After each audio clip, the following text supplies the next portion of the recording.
वक्फ इमलाक दरअसल वो जायदाद होती है जिसकी आमदनी किसी मजहबी इमारत या फिर फलाही काम के लिए वक्फ कर दी जाती है।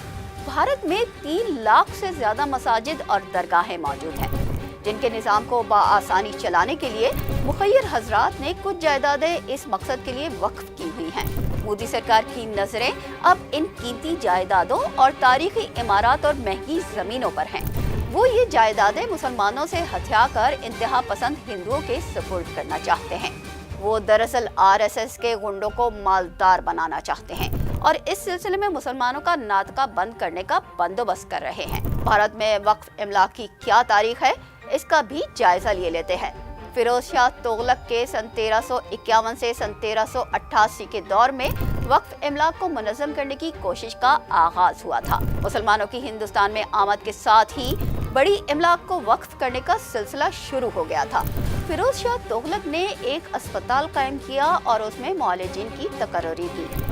मुफ्त अद्वियात की फराहमी शुरू हुई।